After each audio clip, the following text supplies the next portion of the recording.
అది బట్ ఇందాక మీరు మాట అన్నారు చూడండి, అంటే ప్రభాస్ సినిమా అనగానే ఆల్ ఆడియన్స్, వయసుతో సంబంధం ఉండదు, అవును జెండర్తో సంబంధం, అవును రీజియన్ రిలీజియన్ లేనే లేదు అవును ఆయనకి. సో అన్ని కళ్ళు దాని మీద ఉంటాయి సార్, ఆ ప్రోడక్ట్ మీద. Correct. Maruti what newness Maruti could bring in the film అవును అనే దాని మీద వచ్చినప్పుడు what will be your answer అండి?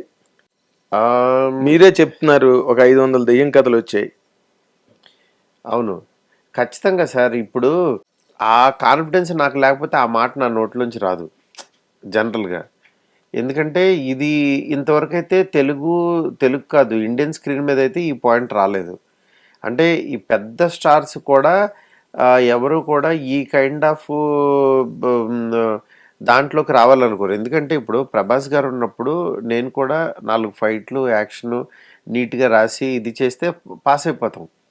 కానీ ఇలాంటి జోనర్ సినిమా ఆయన చేయాలనుకున్నప్పుడు ఆయన చేస్తే ఆయన కైండ్ ఆఫ్ స్కేల్ని నేను దృష్టిలో పెట్టుకోవాలి, ఆయన ఫ్యాన్ ఫాలోయింగ్ని దృష్టిలో పెట్టుకోవాలి. ఇవన్నీ పెట్టుకుని ఆడియన్స్ని ఎంటర్టైన్ చేయాలి జనరల్గా. అది రెస్పాన్సిబుల్ ఎక్కువ ఉంటుంది ఇది. అది నేను ప్రాపర్గా నాకు వర్కౌట్ అయింది అనిపించింది. నేను చూసుకుని ఆయనకు కూడా ఒక సాటిస్ఫాక్షన్. మీరు చెప్పిన దాని ప్రకారం సార్ మీరు ఒక మిడ్ రేంజ్ డైరెక్టర్, మీకు మంచి హిట్స్ ఉన్నాయి, చెప్పుకోదగ్గ హిట్స్ ఉన్నాయి మీ కెరీర్లో. మారుతి అంటే ఒక మంచి ఇమేజ్ ఉంది ట్రేడ్లో కానీ పబ్లిక్లో కానీ. కానీ ప్రభాస్ని హ్యాండిల్ చేయడం అంటే అది ఆల్మోస్ట్ అవును పులినోట్లో బొరపెట్టినట్టే ఏమండి?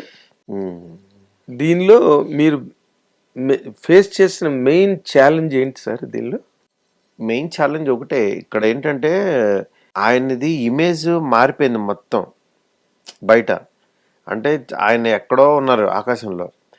ఆయన దిగి మన తెలుగు ఆడియన్స్ ఇది కిందకి దిగి ఒక మిడిల్ క్లాస్ కుర్రోడ్లాగా చేద్దామని అనుకున్నారు.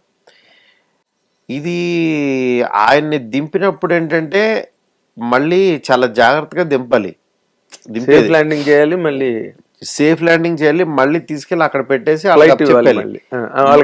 మళ్ళీ వాళ్ళకి అప్పచెప్పాలి, పైన సినిమాలు తీసే వాళ్ళకి అప్పచెప్పాలి. ఇది టాస్క్.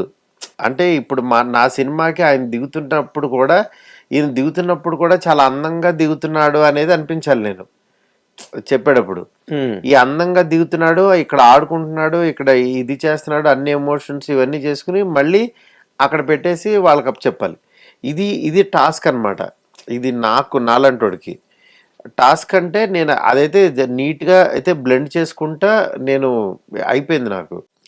ఎందుకంటే ఇది కరెక్ట్గా కనుక చేశాను అనుకోండి సగం పాస్ అయిపోయినట్టే సినిమా.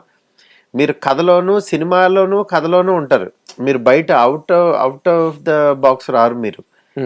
ఇది కథలోనే గనక ఇది గనక జరిగితే మనకి హ్యాపీగా ఉంటాం. అదైతే కన్ఫర్మ్గా బాగా వర్కౌట్ అయింది అనిపించింది నాకు ఆ ప్రాసెస్ అంతా. అది అంటే 3 ఏళ్ల జర్నీ, 100 రోజులు షూటింగ్. అవును ఏమండి, 100 కోట్లు బడ్జెట్. అవును ప్రతిరోజు ప్రతి గంట దాని మీదే బతికారు మీరు.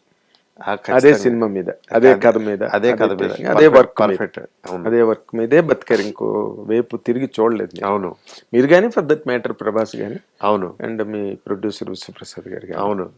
Whole crew. కరెక్ట్ కదా. కొట్టేడ్రా మారుతి సినిమాతోనే అనిపించుకుంటారండి.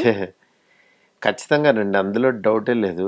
కొట్టాడ్రా మారుతి ఇవన్నీ పక్కన పెడితే దగ్గర నుంచి ఇది ఎక్స్పెక్ట్ చేయలేదే. ఇంత క్లాస్గా కూడా తీస్తూ మాస్ ఎలిమెంట్ వదలకుండా భలే బ్యాలెన్స్ చేసుకుంటూ రాశాడే అని మాత్రం అంటారు. ఇది వస్తుంది. ఎందుకంటే మారుతి అంటే ఒక తెలియకుండా అంటే మామూలుగా ఏంటంటే కామెడీ ఏదో ఒకటి జనరేట్ చేసేసి అక్కడ పాస్ అయిపోయానని అనిపించుకుంటాడు కదా మామూలుగా కొన్ని విషయాల్లో. అలా కాకుండా ఇక్కడికి దిగి ఈ కథని ఇంత సిన్సియర్గా ఇలా చెప్పాడా, ఇంత ఆర్గానిక్గా చెప్పాడా, ఇలా తీసుకెళ్ళాడా జర్నీని అని మాత్రం సర్ప్రైజ్ అవుతారు.